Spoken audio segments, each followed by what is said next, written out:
Olá, boa noite. Estamos ao vivo, excepcionalmente numa quarta-feira. Normalmente a nossa entrevista ao vivo é às quintas, mas hoje a gente vai fazer nessa quarta-feira, porque o nosso entrevistado, a gente está tentando falar com ele já tem um bom tempo, alguns meses eu até diria, e estava muito difícil conciliar a agenda dele com essa data quinta-feira, e como é um assunto muito específico e tinha que ser com ele, então a gente abriu essa exceção. Hoje o nosso entrevistado é o Dr. Aldair Voyames Pinto. Ele é diretor do Hospital Público Veterinário de Belo Horizonte e ele também vai falar dentro do hospital que funciona o primeiro Instituto Médico Legal Veterinário do país. Que diferença isso faz? Desde outubro esse instituto foi inaugurado. Será que já tem alguma contribuição que a gente já entendeu dessa iniciativa, desse trabalho para a defesa dos animais? Então é um marco. A gente sabe que para quem defende, quem se importa com os animais, espera que a lei saia do papel. É fundamental que essa situação seja colocada de forma clara e técnica. Para a justiça não tem achismo, tem prova. E é por isso que o Instituto Médico Legal Veterinário vai auxiliar no combate aos maus tratos aos animais. E Belo Horizonte saiu na frente com essa iniciativa. Já o professor Aldair já vai entrar. A gente estava conversando, ele falou, olha, estou numa reunião, já estou entrando, então ele vai já entrar para responder, inclusive, como é que surgiu essa iniciativa. Foi uma iniciativa que nasceu depois daquele acidente, que muita gente não chama de acidente, em Brumadinho, que uma barragem da Vale rompeu e várias vidas humanas e também não humanas, vários animais morreram naquela situação, naquela tragédia. E para que precisa desse tipo de informação, desse laudo técnico? Porque você precisa ir para a justiça e precisa colocar de forma científica a situação para, inclusive, poder punir ou a justiça poder julgar aquela situação. Então, professor Aldair, já entrou, a gente vai começar a nossa entrevista. Vamos lá. Assim que eu conseguir, né? Acho que agora foi. Temos. Olá, boa noite. Tudo bom, doutora Aldair? Tá vindo. Alô, ui, agora tá ouvindo. Agora sim, deu tudo certo. Tudo bem? Tudo bem? Tudo jóia. Boa noite, obrigada por aceitar o convite, colocar na sua agenda atribulada. Estava falando aqui um pouquinho antes que o Instituto Médico Legal Veterinário, o primeiro do país, foi inaugurado em outubro. A gente está tentando essa conversa desde lá e por isso que está sendo excepcionalmente essa entrevista ao vivo numa quarta-feira. Mas te agradeço muito pelo esforço. E já vou começar te perguntando, de outubro para cá é pouco tempo, mas o IML veterinário já começou a funcionar. O que dá para a gente dizer até agora? Que resultados a gente tem desses poucos dias, esses poucos meses em funcionamento? Bom, então vamos lá. Primeiramente, desculpa todo mundo aí o atraso, estava numa outra reunião aqui. O nosso tempo é um pouco corrido, né? Final de ano a gente tem algumas coisas aqui, alguns eventos que realmente deixam a gente bem atarefado. Desculpa, mas nós damos jeito de estar aqui presente. Então vamos lá. O que é importante as pessoas poderem entender para ficar bem claro dessa função do nosso IMVL aqui, né? Nosso Instituto Médico Veterinário Legal. Primeiramente, nós já trabalhávamos com isso há mais tempo, né? Assim, os nossos trabalhos de auxílio, principalmente a Polícia Civil, nos casos de maus tratos, eles já existem desde 2019. E a gente trabalhava sempre num vínculo institucional. Então, por exemplo, nós temos o laboratório de necrópsia das nossas universidades, que fica disponível para a polícia. A gente realiza necrópsia toda semana com a polícia em situações de casos de maus tratos. O que muda com esse IML? O grande segredo da mudança do IML é um espaço que é público. Isso é importante as pessoas entenderem. O trabalho de auxiliar a polícia a resolver os crimes de maus tratos, ele já existe há muito tempo. O que mudou a partir de agora é que a gente faz esse nosso trabalho, que antes era feito dentro de uma universidade, agora é feito dentro de um espaço público. Ou seja, quando a gente pensa, né, que a gente ajuda a polícia a resolver crimes de maus tratos contra os animais dentro de uma faculdade, qual é a visão? A visão para a sociedade é que a polícia está utilizando de um espaço privado, que é o da universidade particular, para conseguir resolver as suas demandas. E agora não. Agora, com esse nosso Instituto Médico Veterinário Legal, que é um espaço que está dentro do hospital público veterinário, a gente tem um espaço onde a polícia pode usufruir, sendo um espaço comumente utilizado pelo poder público. Então, hoje, o que nós temos? Nós já atendemos casos de exame de corpo de delito para a Polícia Civil, realizamos algumas necrópsias, principalmente de grandes animais, que aí não foi feita nesse nosso espaço, continua sendo feito dentro das parcerias, e algumas necrópsias de pequenos animais, como gatos, cães. Então, a gente tem hoje o Instituto funcionando tanto para o espaço do indivíduo vivo, quanto também o espaço para os cadáveres e busca em situações de maus tratos onde o indivíduo vem a óbito. Sem esse trabalho, como é que funciona? Você consegue levar um caso para a justiça e punir eventualmente o criminoso que cometeu o crime de maus tratos contra um animal sem um laudo técnico? Exatamente. O grande lance que as pessoas precisam entender da importância do IML para os animais é para se fazer valer a lei. Então vamos dar uma analisada um cenário anterior a 2020. Nós temos uma lei, que é a Lei 9.605, que é a Lei de Crime de Proteção à Fauna, onde nós temos o artigo 32, que diz o seguinte: praticar atos de maus tratos, abusar de um animal, ele gera detenção. Bom, a detenção no Brasil, ela não gera prisão. Então, normalmente, por ser um crime considerado de baixo poder ofensivo, acontecia da pessoa que cometia um crime como esse não ser presa. Ela simplesmente ajustava uma conduta com a justiça, pagava uma cesta básica, pagava serviço comunitário e resolvia a sua pena. Com 2020, aprovando a lei sanção, que é a lei 14.064, agora nós temos uma mudança de paradigma, onde uma pessoa pode ser presa por cometer um crime com um animal. E a partir daí, a gente precisa entender que o mesmo raciocínio que serve para um indivíduo, para uma vítima humana, ele tem que se valer para uma vítima animal. Ou seja, se uma pessoa é suspeita de cometer um crime contra a vida de um animal, nós precisamos transferir todo aquele processo investigativo, toda aquela proposta de análise daquele cenário criminoso para a Polícia Civil, para a Polícia Civil entregar à Justiça os principais suspeitos e o que aconteceu com aquilo. Só que nós atropelamos o processo. Primeiro fez a lei. Para a polícia fazer valer a lei, ela precisa dos instrumentos. Quais são eles? De um laboratório de necrópsia, precisa de um local para armazenar esse corpo, nós precisamos de um espaço aonde nós tenhamos a Polícia Civil instaurando aquele inquérito, analisando aquele... Então, isso tudo foi atropelado com a lei. Como a lei veio depois, hoje a gente precisa daquele espaço para se fazer valer esses crimes de maus tratos. Então, o que o pessoal precisa entender é exatamente isso. Hoje, no Brasil, para se fazer valer a lei de sanção, precisa de um espaço onde nós possamos colocar todo aquele conhecimento, toda aquela bagagem, toda aquela estrutura para entregar à polícia conseguir fazer a sua investigação. Muito me preocupa, não sei se preocupa você, que essa lei valendo até hoje, nós nunca vimos uma pessoa condenada até então, nas mídias assim, ele foi preso e está preso durante 5 anos por cometer um crime contra animal. Não deu tempo de 5 anos, mas algumas pessoas foram presas. O que a gente não tem um acompanhamento saiu depois, né? Ficou um tempinho e foi embora. E a gente já tratou isso aqui no canal, muitas vezes, da bandeira vermelha, né?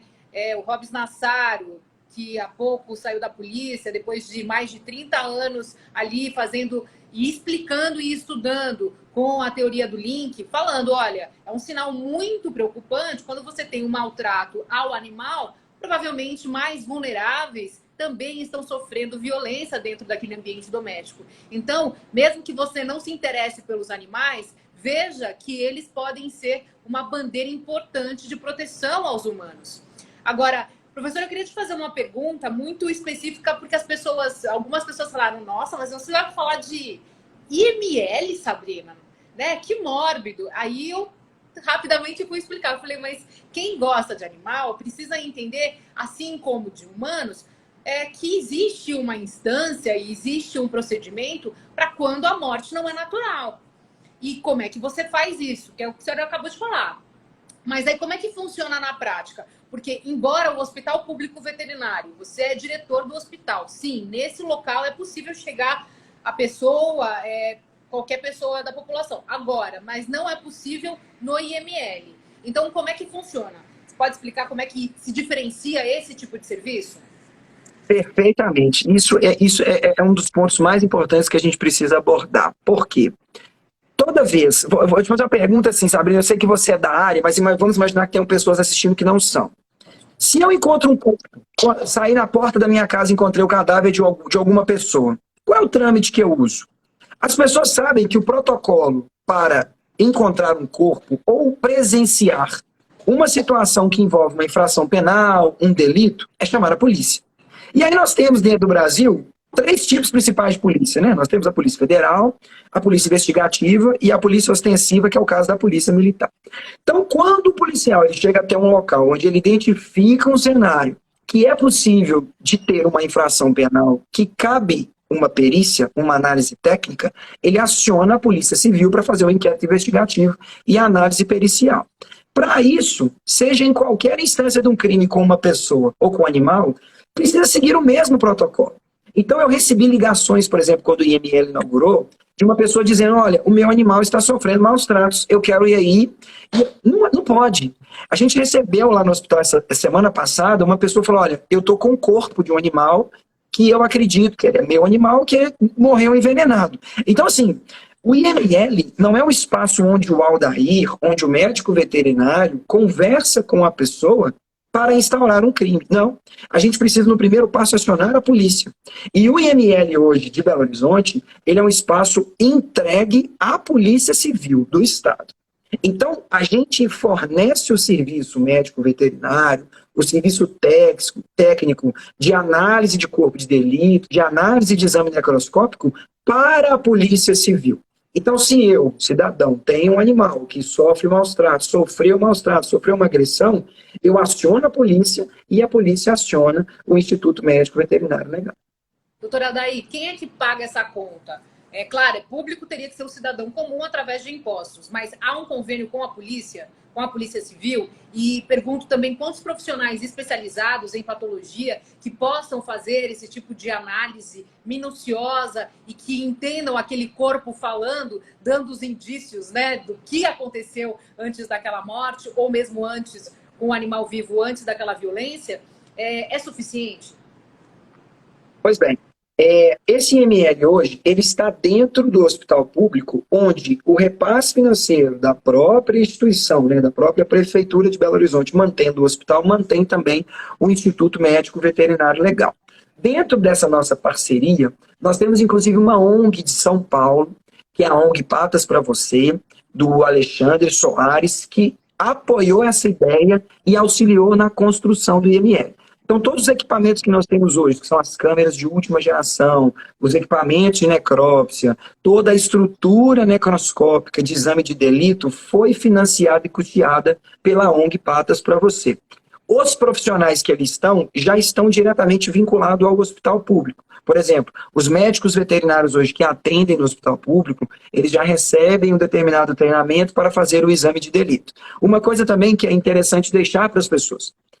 De acordo com a Lei 5.517 de 1968, no artigo 5º, diz que o médico veterinário é responsável por perícia. Então, a nossa profissão, por mais que nós tenhamos as especializações, qualquer médico veterinário pode realizar um exame de delito, um exame necroscópico. Mas lá no IML, nós temos já médicos veterinários que são médicos veterinários que já trabalham com isso há mais tempo. Por exemplo, eu tenho pós-graduação em patologia investigativa. Então, eu sou um dos médicos veterinários que realiza a necrópsia junto com a polícia. Nós temos outros médicos veterinários que estão realizando a pós em medicina veterinária legal. Nós temos médicos veterinários que trabalham também com o exame de delito, com o exame necroscópico. e todas as amostras coletadas são entregues à polícia para que a polícia use isso dentro dos modelos legais. Então, por exemplo, nós não temos exame toxicológico disponível no IML. Por quê? Porque a polícia precisa ter isso dentro dos órgãos oficiais, para preservar o que a gente chama de cadeia de custódia. Não adianta eu, veterinário, coletar as amostras e querer que eu mesmo analise, porque essa análise tem que ser feita por um órgão oficial, para ter valor legal. Então, aí ela é destinada ao Instituto Médico Legal de Minas Gerais, que realiza esses exames toxicológicos, histopatológicos, e por aí vai. Tá certo. Te fiz todas essas perguntas porque eu sou aqui de São Paulo, então eu imagino que todo mundo aqui de São Paulo está pensando agora, queremos o IML aqui? E aí eu te pergunto se novas unidades estão em vista, se outras cidades, além de Belo Horizonte, agora então vira uma referência, então se outras cidades já buscaram via prefeitura, ou mesmo estado, mesmo polícia, tentando replicar essa experiência.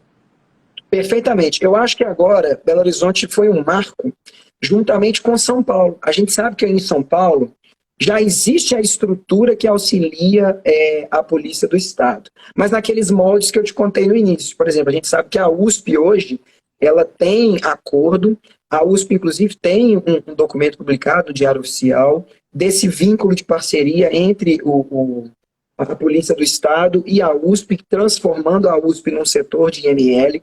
Nós temos o IML veterinário também aqui em Uberlândia, em Minas Gerais, que é um setor da Universidade Federal que presta serviço à polícia.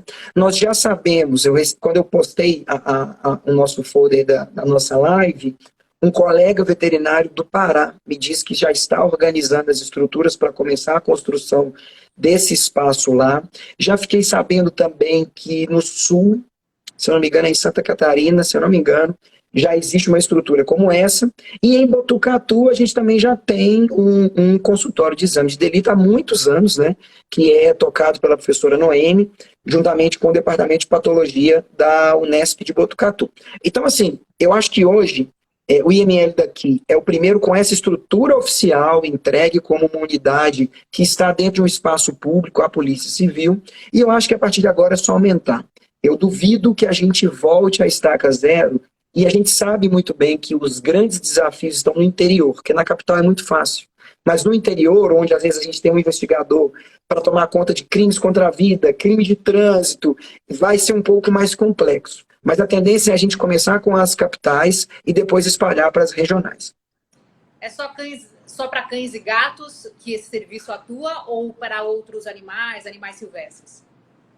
Aqui, por exemplo, em Belo Horizonte, a gente atua para animais silvestres, para cães e gatos, lá no espaço do IML e com os convênios universitários para grandes animais. Uma vez que o hospital público da capital ele é para cão e gato, então a gente não poderia colocar outra espécie lá dentro para não atrapalhar o fluxo, até porque colocar um cavalo dentro de um hospital veterinário para cão e gato é uma coisa praticamente impossível. Mas aqui em Belo Horizonte, a gente faz necrópsia de todos os tipos de animais.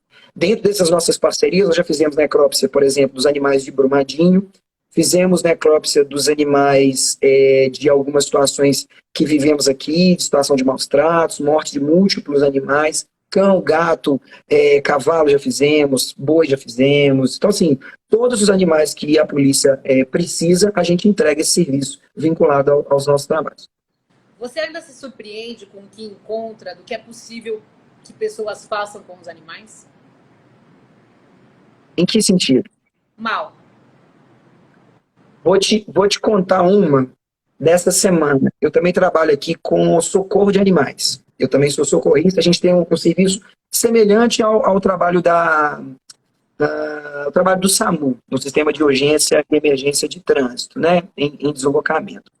Nós tivemos aqui um animal sábado que foi atropelado por um ônibus. Parece que foi de maneira ou intencional ou o motorista não prestou socorro, onde o animal teve 2 membros completamente dilacerados. Vivemos semana retrasada uma situação de abuso sexual. Semana passada tivemos casos de intoxicação numa residência com mais de 6 animais.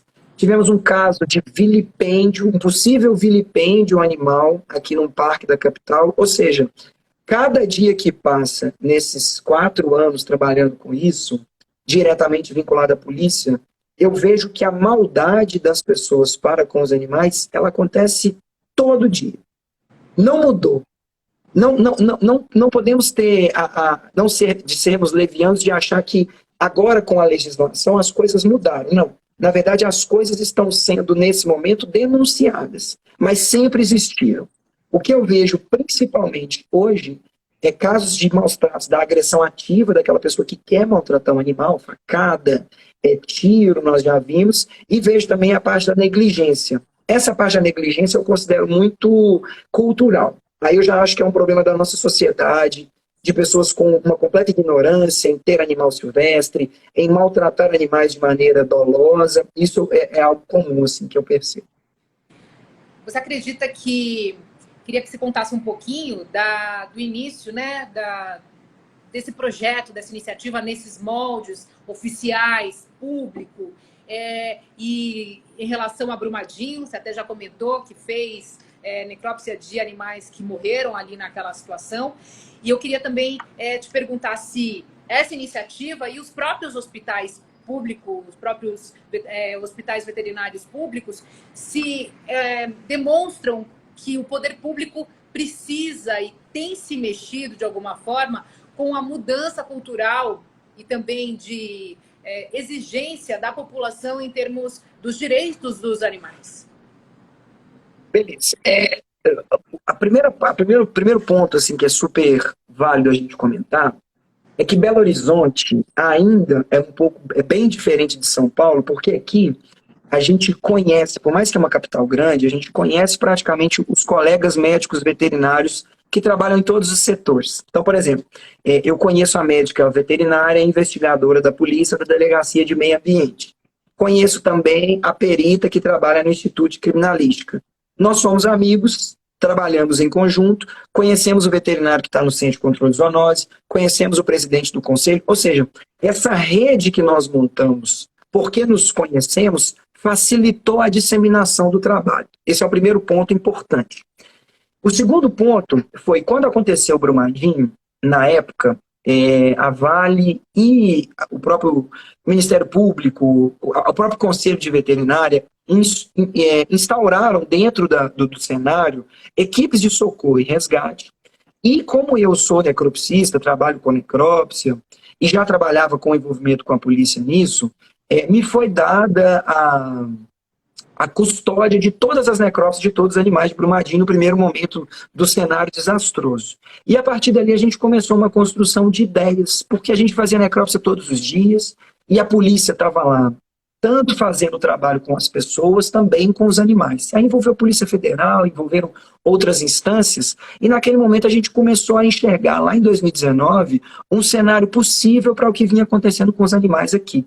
E aí, dentro da polícia, colocaram alguns peritos que são médicos veterinários com a incumbência de resolver os problemas dos bichos.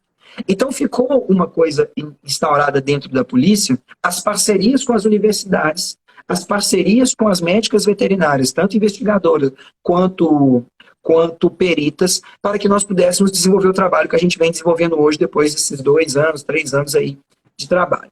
Brumadinho, nesse caso, então, a gente fez todas essas necrópsias, entregamos todos os relatórios e começamos o trabalho dali. Com relação à visibilidade, com relação a esse trabalho que a gente vem desenvolvendo, dentro hoje de Minas Gerais, ele é considerado uma referência, sabe?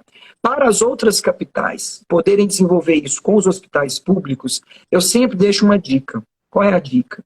Não adianta esperarmos todo o desenvolvimento do poder público. É utópico a gente querer, às vezes, ir a um superintendente de polícia que tem um instituto médico veterinário, que tem um instituto médico legal, e exigir que a polícia construa, que a polícia crie, porque não vai acontecer, isso não é da noite para o dia. Mas os crimes estão aí, precisam ser resolvidos. Então, a essência para linkar o interesse social em resolver os problemas com, diretamente, a efetividade do trabalho de IML, envolve o terceiro ponto, que é uma universidade. Nós não conseguiremos resolver os problemas dos animais sem a estrutura. A estrutura não vai ser construída pela polícia, pelo Instituto de Criminalística tão rapidamente. Então nós temos que puxar a universidade, os professores, os alunos, para que juntos, polícias, centros universitários, entidades de fins acadêmicos, científicos, que têm fé pública, para auxiliar a polícia a resolver esse problema. Então, os hospitais públicos podem fazer esse trabalho? Podem. Quem financia isso tudo? É uma entidade particular, privada, que tem um interesse, que normalmente é uma universidade federal, que é uma universidade católica, que é uma universidade particular, que tem o interesse de colocar o fomento dos seus alunos e prestar esse serviço como uma forma extensionista, como uma forma de entregar à sociedade um dos valores daquilo que ela constrói como ensino. Então, o segredo é vínculo acadêmico, técnico, científico, profissional. Ótimo, uma boa receita, porque as pessoas ficam esperando que o poder público faça o seu dever, mas muitas vezes isso não acontece. A gente está aqui, tenho 3 minutos para encerrar minha entrevista, mas eu só queria te fazer mais uma pergunta. Quando teve a inauguração do Hospital Público aqui de São Paulo, veterinário, eu fui entrevistar. Bom, primeiro que eu fiz várias entrevistas, pessoal que ficava na rua de madrugada, porque o número de senha era limitado e etc. Eu queria saber como é que é aí em BH, como é que vocês resolvem a questão da demanda. E eu lembro que quem comentou é da Anclivepa também, o Wilson Grassi falou para mim assim, isso aqui, a gente está falando de animal, mas a gente está falando de pessoas. Porque um animal doente é a pessoa, é o filho que ficou doente também, não foi para a escola, é a pessoa que não foi trabalhar porque veio atender o animal, é uma cadeia econômica, inclusive. Queria saber como é que é aí em BH hoje e como é que é essa demanda versus mão possível para atender. Vamos lá. É até engraçado, essa sua pergunta vem a calhar com a última coisa que eu disse. Por quê?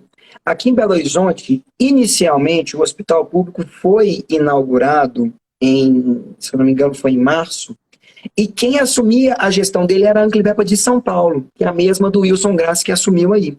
Entretanto, por um problema entre a empresa e a Prefeitura de Belo Horizonte, eles encerraram o contrato, se eu não me engano, foi em maio, e aí a Anclivepa de Minas assumiu. Dentro desse nosso projeto aqui do Hospital Público, nós trabalhamos com a distribuição de 30 senhas diárias. E dessas senhas, de 30 senhas diárias, a gente atende, consulta, cirurgia, exames, tudo isso de forma gratuita para o cidadão e para o município de Belo Horizonte. Bom, qual é a nossa visão hoje para esse hospital funcionar? O hospital, quando estava nas mãos da Anclivepa de São Paulo, que encerrou esse contrato, justamente o que foi alegado, né, pela situação era que o valor repassado pela prefeitura era muito pequeno para atender a demanda, que a demanda é monstruosa. A demanda é muito alta. E aí, pensando na última coisa que a gente conversou, da dica, com a Anclivepa de Minas hoje, como que a gente resolve? Porque o repasse financeiro repassado pela prefeitura, ele é muito pequeno para a estruturação de um hospital. O que a Anclivepa de Minas fez? Nós vinculamos o espaço público com a verba repassada pela prefeitura a uma universidade particular. Então, hoje, nós temos um vínculo entre uma instituição de ensino que tem dentro desse hospital público os seus alunos, os seus professores, os envolvimentos acadêmicos, projetos de extensão, diminuindo os custos para o Estado, porque a faculdade arca com isso pelo próprio interesse de manter os seus alunos numa estrutura que atende 30 animais por dia, e a Anclivepa de Minas gerencia todo esse processo.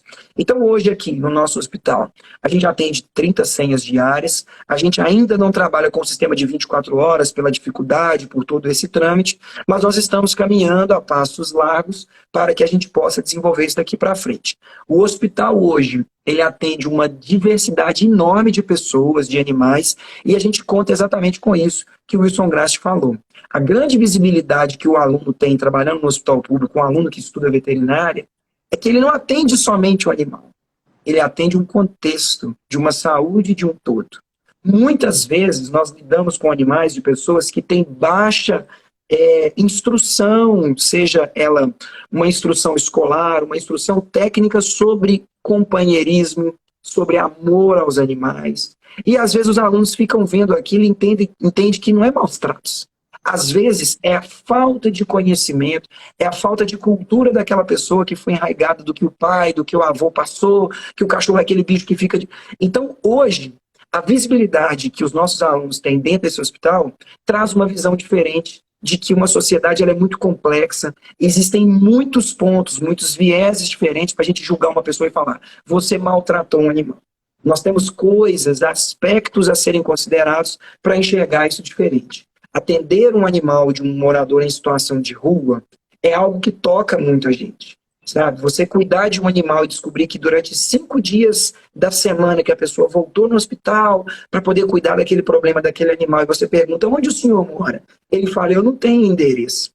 Isso comove o aluno a enxergar uma visão diferente do que é cuidar.